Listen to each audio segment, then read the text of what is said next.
अथ सप्तमोऽध्यायः। अप्सराओं के प्रस्ताव से नारायण के मन में ऊहापोह और नर का उन्हें समझाना तथा अहंकार के कारण प्रहलाद के साथ हुए युद्ध का स्मरण कराना। व्यास जी बोले, उन देवांगनाओं का वचन सुनकर धर्मपुत्र प्रतापी नारायण अपने मन में विचार करने लगे कि इस समय मुझे क्या करना चाहिए। यदि मैं इस समय विषयभोग में लिप्त होता हूँ तो मुनिसमुदाय में उपहास का पात्र बनूंगा। अहंकार से ही मुझे ये दुख प्राप्त हुआ है, इसमें कोई संशय नहीं। धर्म के विनाश का मूल तथा प्रधान कारण अहंकार है, अतः महात्माओं ने उसे संसार रूपी वृक्ष का मूल कहा है। 1-2 इन वारांगनाओं के समूह को आया हुआ देखकर मैं मौन धारण कर स्थित नहीं रह सका और प्रसन्नतापूर्वक मैंने इनसे वार्तालाप किया, इसीलिए मैं दुख का भाजन हुआ। अपने धर्म का व्यय करके मैंने उन उर्वशी आदि स्त्रियों की व्यर्थ रचना की। ये कामार्त अप्सराएं मेरी तपस्या में विघ्न डालने में प्रवृत्त है। मकड़ियों के द्वारा बनाए गए जाल की भांति अब अपने ही द्वारा उत्पादित सुदृढ़ जाल में मैं बुरी तरह फंस गया हूँ। अब मुझे क्या करना चाहिए? यदि चिंता छोड़कर इन स्त्रियों को अस्वीकार कर देता हूँ तो अपना मनोरथ निष्फल हुआ पाकर ये भ्रष्ट स्त्रियां मुझे शाप देकर चली जाएंगी। तब इनसे छुटकारा पाकर मैं निर्जन स्थान में कठोर तप करूंगा, अतएव क्रोध उत्पन्न करके मैं इनका परित्याग कर दूंगा। 37 व्यास जी बोले, मुनि नारायण ने ऐसा निश्चय करके अपने मन में विचार किया कि सुख प्राप्ति के समस्त साधनों में अहंकार के बाद ये क्रोध दूसरा प्रबल शत्रु है जो अत्यंत कष्ट प्रदान करता है। ये क्रोध संसार में काम तथा लोभ से भी अधिक भयंकर है।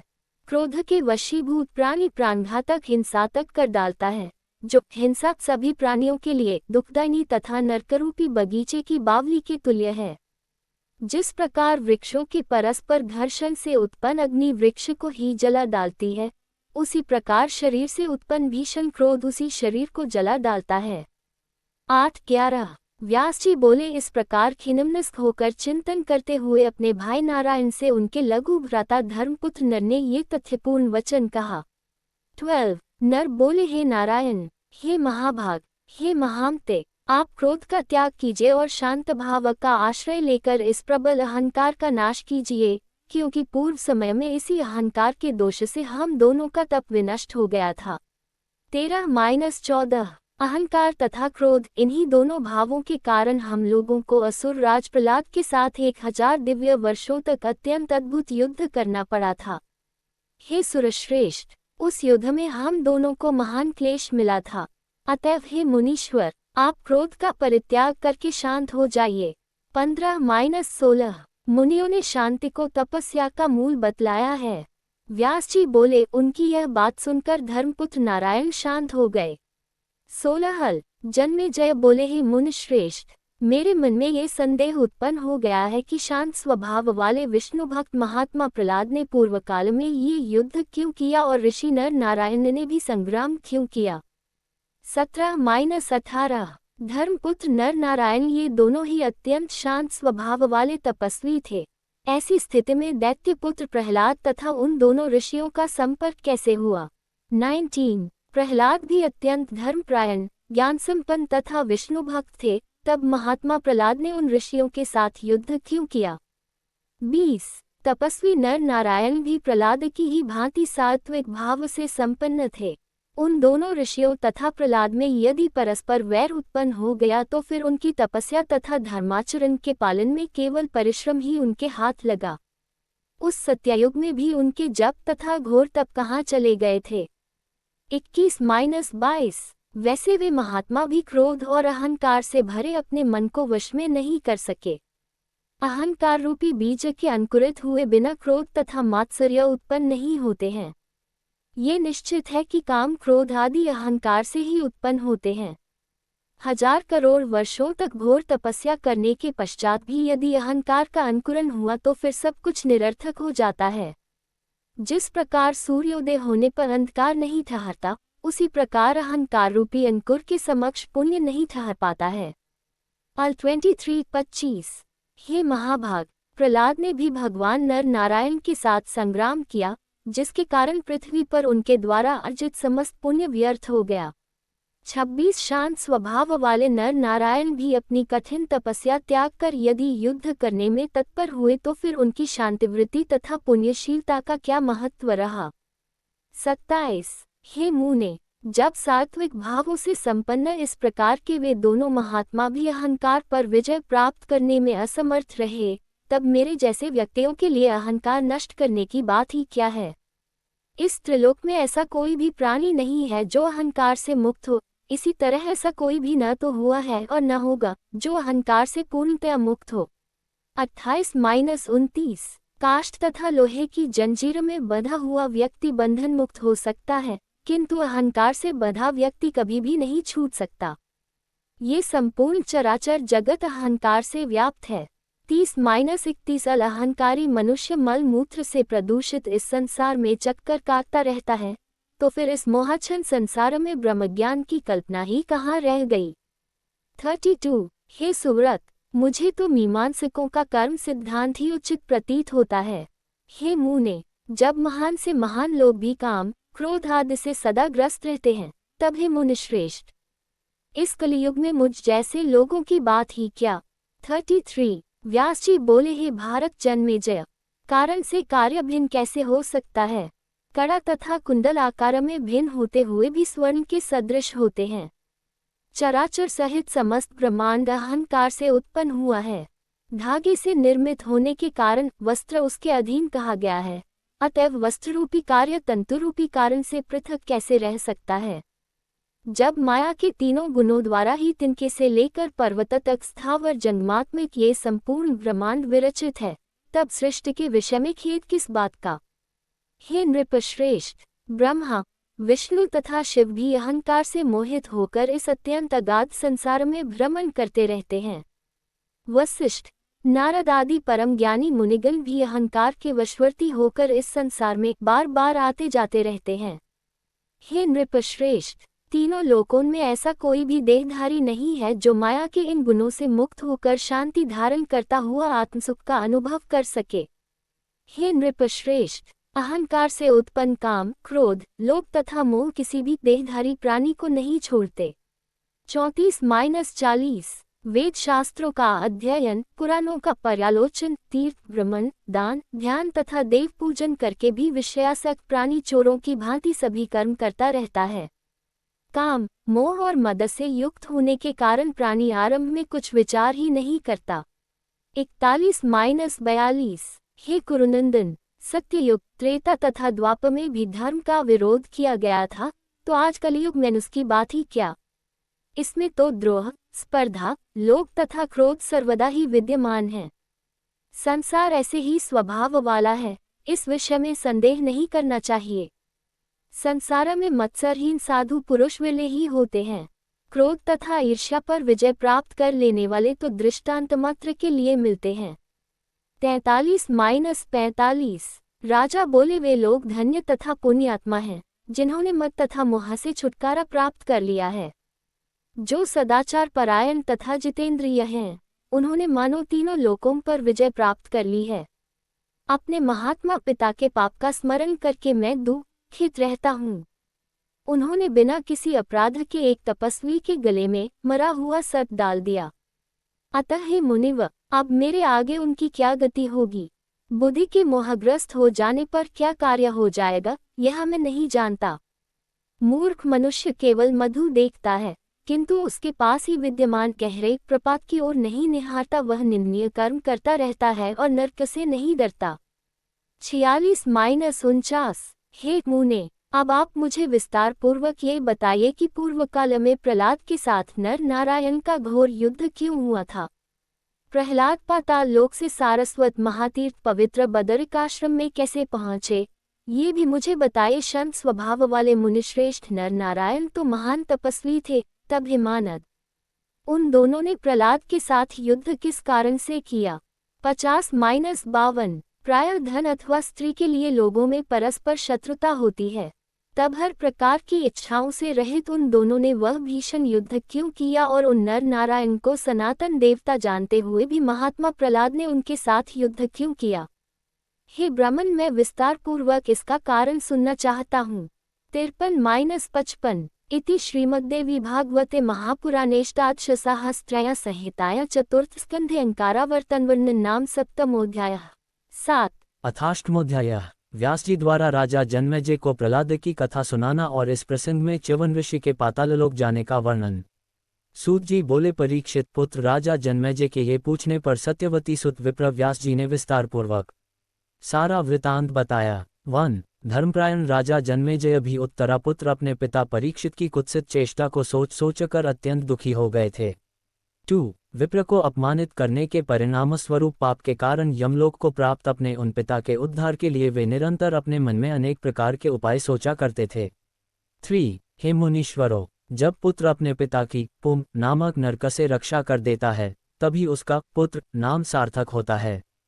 4। जब उन्हें यह विदित हुआ कि एक महल की ऊपरी मंजिल में स्नान दान किए बिना ही विप्र के शापवश सर्पदंश से महाराज परीक्षित की मृत्यु हुई थी, तब अपने पिता की दुर्गति सुनकर वे राजा जन्मेजय अत्यंत दुखित हुए और शोक संतप्त तथा भय से व्याकुल हो उठे। 5-6 इसके अनंतर निष्पाप राजा जन्मेजय ने अपने घर पर स्वतः आए हुए महामुनि व्यास से नर नारायण की अति विस्तृत इस कथा के विषय में पूछा। 7। व्यास जी बोले, हे राजन, जब के द्वारा उस भयानक हिरण्यकशिपु का वध हो गया तब प्रहलाद नामक उसके पुत्र का राज्याभिषेक किया गया। 8। देवताओं तथा ब्राह्मणों का पूजन सम्मान करने वाले उस दैत्यराज प्रहलाद के शासनकाल में पृथ्वी लोक के सभी राजागण श्रद्धापूर्वक यज्ञादि का अनुष्ठान करने लगे। 9। ब्राह्मण लोग तपश्चरण, धर्मानुष्ठान तथा तीर्थाटन में तत्पर हो गए। वैश्य समुदाय अपने अपने व्यावसायिक कार्यों में लग गए तथा शूद्रगण सेवापरायण हो गए। 10। नरसिंह भगवान ने उस दैत्यराज प्रहलाद को पाताललोक के राजसिंहासन पर स्थापित कर दिया था और वे वहीं पर प्रजापालन में तत्पर होकर राज्य करने लगे। 11। एक बार भृगु के पुत्र महातपस्वी च्यवन नर्मदा में स्नान करने के लिए व्याहृतीश्वर नामक तीर्थ में पहुंचे। 12। वहां पर रेवा नामक महानदी को देखकर वे उसमें उतरने लगे। इसी बीच एक भयंकर विषधर सर्प ने उतरते हुए मुनि को पकड़ लिया। 13। तदनंतर उन महामुनि च्यवन को वह नागराज खींचकर पाताललोक में ले गया। तब उन भयाक्रांत मुनि ने मन ही मन देवाधिदेव जनार्दन विष्णु का स्मरण किया। 14। मुनि च्यवन के द्वारा हृदय से कमलनयन भगवान विष्णु का स्मरण किए जाने पर वह भयंकर सर्प विषहीन हो गया। अतएव रसातल में ले जाए गए उन मुनि को कष्ट नहीं हुआ। 15। तत्पश्चात अत्यंत दुखी तथा सशंकित उस सर्प ने ये सोचकर उन्हें छोड़ दिया कि ये महातपस्वी मुनि क्रोधित होकर कहीं मुझे शाप न दे दें। 16। वहां की नाग कन्याओं द्वारा पूजित होते हुए मुनिश्रेष्ठ च्यवन पाताललोक में विचरण करने लगे। वे नागों तथा दानवों के विशालपुर में भी आने जाने लगे। 17। एक बार उन धर्मानुरागी दैत्यराज प्रहलाद ने अपनी श्रेष्ठ पुरी में विचरण करते हुए उन भृगुपुत्र मुनि च्यवन को देखा। 18। मुनि को देखकर दैत्यराज प्रहलाद ने उनकी पूजा की और उनसे पूछा कि पाताललोक में आपके आगमन का क्या कारण है, आप मुझे बताइए।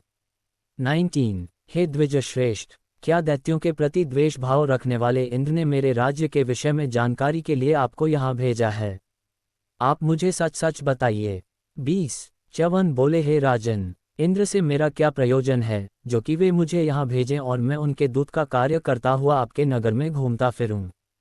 21। हे दैत्यराज, आप मुझे महर्षि भृगु का धर्मनिष्ठ तथा ज्ञाननेत्र संपन्न पुत्र च्यवन जानिए।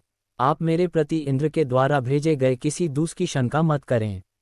22। हे नृपश्रेष्ठ, मैं नर्मदानदी में स्नान करने के लिए पुण्यतीर्थ में गया था। मैं नदी में उतरा ही था कि एक विशाल सर्प ने मुझे पकड़ लिया। 23। मेरे द्वारा भगवान विष्णु का स्मरण करने से वह सर्प विषहीन हो गया और विष्णु स्मरण के प्रभाव से मैं उस नाग से मुक्त हो गया। 24। हे राजेंद्र, यहाँ आने से मुझे आपका दर्शन प्राप्त हो गया। हे दैत्यराज, आप भगवान विष्णु के भक्त हैं और मुझे भी उनका भक्त ही समझिए। 25। व्यास जी बोले, महर्षि च्यवन का मधुर वचन सुनकर हिरण्यकशिपु पुत्र प्रहलाद अत्यंत प्रेमपूर्वक नानाविध तीर्थों के विषय में उनसे पूछने लगे। 26। प्रहलाद बोले, हे मुनिश्रेष्ठ, पृथ्वी, पाताल तथा आकाश में कौन कौन से पवित्र तीर्थ हैं, उनके संबंध में विस्तार पूर्वक मुझे बताइए। 27। च्यवन बोले, हे राजन, मन, वचन तथा कर्म से शुद्ध प्राणियों के लिए तो पद पद पर तीर्थ हैं, किंतु दूषित मन वाले प्राणियों के लिए गंगा भी मगध से अधिक अपवित्र हो जाती हैं। 28। यदि मनुष्य का मन शुद्ध तथा पापरहित हो गया तो उसके लिए सभी तीर्थ पवित्र हो जाते हैं। गंगा के तट पर तो सर्वत्र नानाविध नगर, गोष्ठ, गाय का बाड़ा, बाजार, गांव तथा अनेक कस्बे वहां बसे हैं। हे दैत्यराज, निषादों, धीवरों, हूनों, बंगों, खसों तथा मलेच जातियों का निवास भी वहां रहता है। हे दैत्येंद्र, वे सदैव ब्रह्मसदृश गंगाजल का पान करते हैं और अपनी इच्छा से त्रिकाल गंगा स्नान भी करते हैं। किंतु हे धर्मात्मन, उनमें से कोई एक भी शुद्ध अंतःकरण वाला नहीं हो पाता। तब नानाविध वासनाओं से प्रदूषित चित्त वाले लोगों के लिए तीर्थ का क्या फल हो सकता है। 29-33। हे राजन, आप ये निश्चित समझिए कि मन ही इसमें प्रमुख कारण है, इसके अतिरिक्त दूसरा कुछ नहीं। अतः शुद्धि की इच्छा रखने वाले प्राणी को निरंतर अपने मन को शुद्ध बनाए रखना चाहिए। 34। तीर्थ में निवास करने वाला प्राणी भी आत्मवंचना के कारण महापापी हो जाता है। वहां किया गया पाप अनंत गुना हो जाता है। 35। जिस प्रकार इंद्र वारुण का फल पक जाने पर भी मीठा नहीं होता, उसी प्रकार दूषित भावनाओं वाला मनुष्य तीर्थ में करोड़ों बार स्नान करके भी पवित्र नहीं हो पाता। 36। अतः कल्याण की कामना करने वाले पुरुष को सर्वप्रथम अपने मन को शुद्ध कर लेना चाहिए। मन के शुद्ध हो जाने पर द्रव्य शुद्धि स्वतः हो जाती है, इसके अतिरिक्त अन्य कोई उपाय नहीं है। 37। उसी प्रकार आचार शुद्धि भी आवश्यक है, इसके अनंतर ही तीर्थयात्रा की पूर्ण सिद्धि होती है। इसके विपरीत उसका किया हुआ सारा कर्म उसी क्षण व्यर्थ हो जाता है। 38। तीर्थ में पहुंचकर नीच प्राणी के संसर्ग का सर्वदा के लिए त्याग कर देना चाहिए। कर्म तथा बुद्धि से प्राणियों के प्रति सदा दयाभाव रखना चाहिए। फिर भी हे राजेंद्र, यदि आप पूछते ही हैं तो मैं आपको प्रमुख तीर्थों के विषय में बता रहा हूँ। 39। प्रथम श्रेणी का तीर्थ पुण्य में नैमिषारण्य है। इसी प्रकार चक्रतीर्थ, पुष्कर तीर्थ तथा अन्य भी अनेक तीर्थ पृथ्वीलोक में हैं, जिनकी संख्या निश्चित नहीं है। हे नृपश्रेष्ठ, और भी बहुत से पवित्र स्थान हैं। 40। व्यास जी बोले, च्यवन ऋषि का वचन सुनकर राजा प्रहलाद नैमिषारण्य तीर्थ जाने को तैयार हो गए। हर्षातिरेक से परिपूर्ण हृदय वाले प्रहलाद ने अन्य दैत्यों को भी चलने की आज्ञा दी। 41। प्रहलाद बोले, हे महाभाग दैत्यगण, आप लोग उठिए, हम सभी लोग आज नैमिषारण्य चलेंगे। वहां हम लोग पीताम्बर धारण करने वाले कमलनयन भगवान अच्युत विष्णु का दर्शन करेंगे। 42। व्यास जी बोले, विष्णु भक्त प्रहलाद के ऐसा कहने पर वे समस्त दानव परम प्रसन्नतापूर्वक उनके साथ पाताललोक से निकल पड़े। उन महाबली दैत्यों तथा दानवों ने एक साथ नैमिषारण्य पहुंचकर आनंदपूर्वक स्नान किया। दैत्यों के साथ वहां के तीर्थों में भ्रमण करते हुए प्रहलाद ने स्वच्छ जल से परिपूर्ण तथा महापुण्यदायिनी सरस्वती नदी का दर्शन किया। हे नृपश्रेष्ठ, उस पवित्र तीर्थ में सरस्वती के जल में स्नान करने से महात्मा प्रहलाद का मन प्रसन्न हो गया। दैत्येंद्र प्रहलाद ने उस शुभ तथा परम पावन तीर्थ में प्रसन्न मन से स्नान, दान आदि कर्म विधिवत संपन्न किए। 43-48। इति श्रीमद्देवी भागवते महापुराणेष्टादशसाहस्र्यां संहितायां चतुर्थ स्कंधे प्रहलाद तीर्थयात्रा वर्णन नामाष्टमोऽध्यायः। 8। अथ नवमोऽध्यायः। प्रहलाद जी का तीर्थयात्रा के क्रम में नैमिषारण्य पहुंचना और वहां नर नारायण से उनका घोर युद्ध, भगवान विष्णु का आगमन और उनके द्वारा प्रहलाद को नर नारायण का परिचय देना। व्यास जी बोले, हे राजन, इस प्रकार तीर्थ के कृत्य संपन्न करते हुए हिरण्यकशिपु पुत्र प्रहलाद को अपने समक्ष एक विशाल छाया संपन्न वटवृक्ष दिखाई पड़ा। 1। वहां पर प्रहलाद ने गीधों के पंखों से सुसज्जित, नुकीले तथा शिला पर घर्षित करके अत्यंत दीप्त एवं उज्ज्वल बनाए गए अनेक प्रकार के वाण देखे। 2। उन्हें देखकर प्रहलाद ने मन में सोचा कि इस परम पवित्र तीर्थ में ऋषियों के पुण्य में आश्रम में ये बाण किसके हैं। 3। इस प्रकार चिंतन करते हुए प्रहलाद ने कृष्ण मृगचर्म धारण किए हुए तथा सिर पर विशाल जटाओं से सुशोभित धर्मपुत्र नर नारायण मुनियों को देखा। 4। उनके आगे धनुर्वेदोक लक्षणों से संपन्न चमकीले शौन तथा आजगव नामक 2 धनुष तथा 2 अक्षय तर्कस रखे हुए थे। 5। उन महाभाग धर्मपुत्र नर नारायण ऋषियों को उस समय ध्यानावस्थित देखकर क्रोध से लाल आंखें किए हुए दैत्याधिपति असुररक्षक प्रहलाद ने उनसे कहा, आप दोनों ने धर्म को नष्ट करने वाला ये कैसा पाखंड कर रखा है। 6-7। इस प्रकार की घोर तपस्या तथा धनुष धारण करना, ऐसा तो इस संसार में न कभी सुना गया और न देखा ही गया। 8। ये तो परस्पर विरोधी स्थितियां हैं। कलियुग के लिए प्रिय यह विरोधाभाव भला सत्यायुग में किस प्रकार उचित है। ब्राह्मण के लिए तो तपश्चरण ही उचित है, उन्हें धनुष धारण करने की क्या आवश्यकता है। 9। कहाँ तो मस्तक पर जटा धारण करना और कहाँ ये तर्कस रखना, ये दोनों बातें आडंबर मात्र हैं। दिव्य भावना वाले आप दोनों के लिए धर्म का आचरण ही उचित है। 10। व्यास जी बोले, हे भारत, प्रहलाद का यह वचन सुनकर मुनिवर नर ने कहा, हे दैत्येंद्र, हम दोनों की तपस्या के विषय में आप यह व्यर्थ चिंता क्यों कर रहे हैं। 11 सामर्थ्य संपन्न हो जाने पर व्यक्ति जो कुछ करता है उसका वह सब कुछ पूर्ण हो जाता है। मंदबुद्धि, हम इन दोनों प्रकार के कार्यों को एक साथ करने में समर्थ हैं, इसके लिए हम लोक में प्रसिद्ध हैं। 12 युद्ध तथा तपस्या दोनों में हम समान रूप से समर्थ हैं। फिर इस विषय में आप पूछकर क्या करेंगे। आप इच्छानुसार अपने रास्ते चले जाइए, यहाँ व्यर्थ की बात क्यों कर रहे हैं। 13 मोहग्रस्त होने के कारण आप अत्यंत कठिनता से प्राप्त किए जाने वाले ब्रह्मतेज को नहीं जानते। सुख की कामना करने वाले प्राणियों को ब्राह्मणों से बहस नहीं करनी चाहिए। 14 प्रहलाद बोले, आप दोनों तपस्वी मंद बुद्धि वाले हैं और व्यर्थ ही अहंकार के वशवर्ती हो गए हैं। धर्म सेतु का प्रवर्तन करने वाले मुझ दैत्येंद्र प्रहलाद के रहते इस पवित्र तीर्थ में इस प्रकार का अधर्मपूर्ण आचरण उचित नहीं है।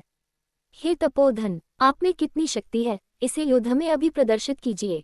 15-16 व्यास जी बोले, तब प्रहलाद का वचन सुनकर ऋषि नर ने उनसे कहा, यदि आपकी ऐसी ही धारणा है तो मेरे साथ इसी समय युद्ध कर लीजिए।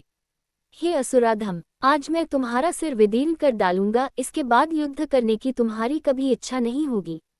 17 व्यास जी बोले, तब ऋषि नर का वचन सुनकर दैत्यपति प्रहलाद कुपित हो उठे। बलशाली उन प्रहलाद ने प्रतिज्ञा की कि जिस किसी भी उपाय से मैं इन दोनों जितेंद्रिय तथा परम तपस्वी नर नारायण ऋषियों को जीत कर रहूंगा। 18-19 व्यास जी बोले, ऐसा वचन बोलकर दैत्य प्रहलाद ने धनुष उठाकर और शीघ्रतापूर्वक उसे खींचकर प्रत्यंचा की टंकार की। हे राजन, मुनि नर ने भी धनुष लेकर शिला पर घिसकर तेज किए हुए अनेक तीक्ष्ण बाण प्रहलाद के ऊपर क्रोधपूर्वक छोड़े। 20-22 दैत्यराज प्रहलाद ने अपने सुनहले पंखों वाले बाणों से शीघ्र ही उन बाणों को आते ही काट डाला। तब नर अपने द्वारा छोड़े गए बाणों को प्रहलाद द्वारा छिन्न किया गया देखकर अत्यंत कोपाविष्ट हो शीघ्रता से उन पर अन्य बाणों से प्रहार करने लगे। 23 दैत्यपति प्रहलाद ने उन बाणों को भी अपने द्रुतगामी बाणों से काटकर उन मुनिराज नर के वक्षस्थल पर प्रहार किया। नर ने भी क्रोध होकर अपने तीव्रगामी 5 बाणों से दैत्येंद्र प्रहलाद के बाहुदेश पर प्रहार किया। 24 इंद्र सहित सभी देवगण उन दोनों का बुद्ध देखने के लिए विमानों में बैठकर आकाशमंडल में स्थित हो गए। वे कभी सम्रानगण में विराजमान नर के पराक्रम की प्रशंसा करते थे और फिर कभी दैत्यपति प्रहलाद के पराक्रम की प्रशंसा करने लगते थे। 25 धनुष धारण किए हुए दैत्यराज प्रहलाद इस प्रकार बाणों की वर्षा कर रहे थे मानो मेघजल बरसा रहे हों। ऋषि नर भी अपना अप्रतिम शौंक धनुष लेकर तीक्ष्ण तथा सुनहले पंख वाले बाण छोड़ रहे थे। 26 हे राजन, इस प्रकार एक दूसरे को जीतने के इच्छुक उन ऋषि नर तथा दैत्यराज प्रहलाद के बीच भीषण युद्ध होने लगा। आकाशमार्ग में स्थित वे देवतागण प्रसन्नचित होकर उनके ऊपर दिव्य पुष्पों की वर्षा कर रहे थे। 27 अचानक प्रहलाद कुपित हो उठे और उन्होंने अति तीव्रगामी बाण ऋषि नारायण पर छोड़े।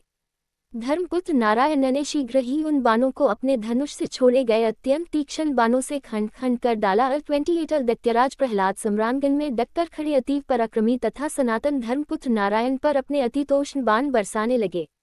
नारायण ने भी सान पर चढ़ाकर तेज किए गए अपने वेगपूर्वक छोड़े गए बाणों के द्वारा सम्मुख खड़े दैत्यपति प्रहलाद को अत्यंत भीषण चोट पहुंचाई। उस युद्ध का अवलोकन करने के इच्छुक देवताओं तथा दैत्यों का एक विशाल समूह अपने अपने पक्ष का जयघोष करते हुए आकाश में एकत्र हो गया। 29-30 दोनों पक्षों की बाण वर्षा से आकाश के आच्छादित हो जाने पर उस समय इतना घना अंधकार हो गया कि दिन भी रात के समान प्रतीत होने लगा।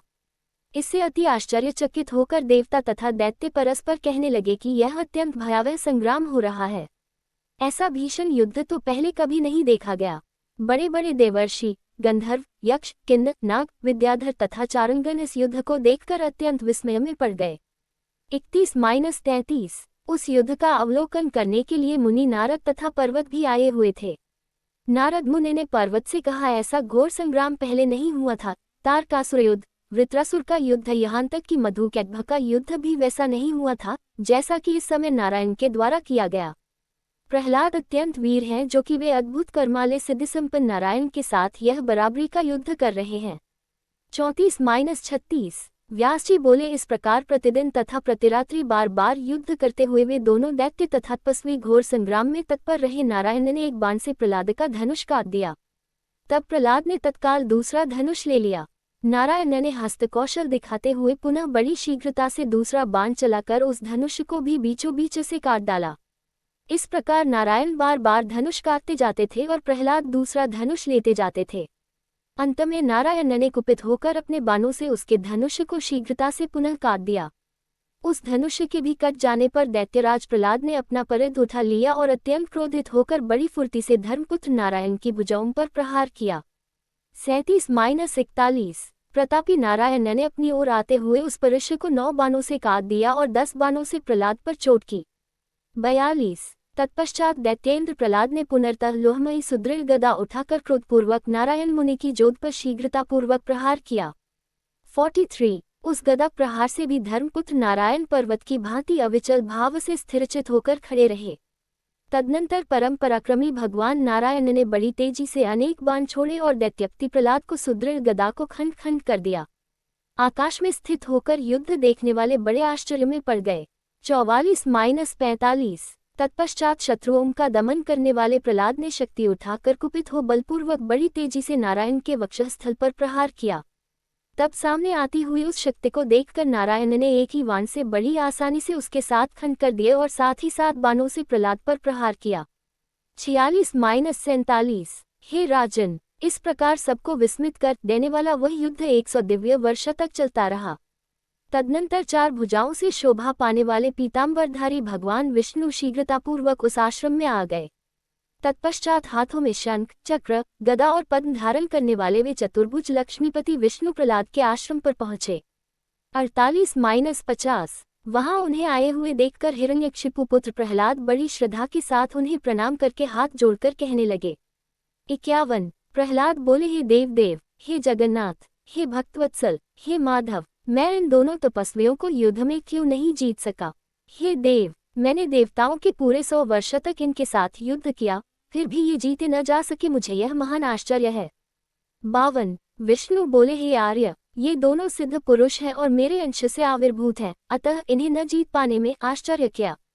नर नारायण नाम से प्रसिद्ध इन जितात्मा तपस्वियों को तुम नहीं जीत सकते, अतः हे राजन, तुम अपने वितललोक को चले जाओ और वहां मेरी अविचल भक्ति करो।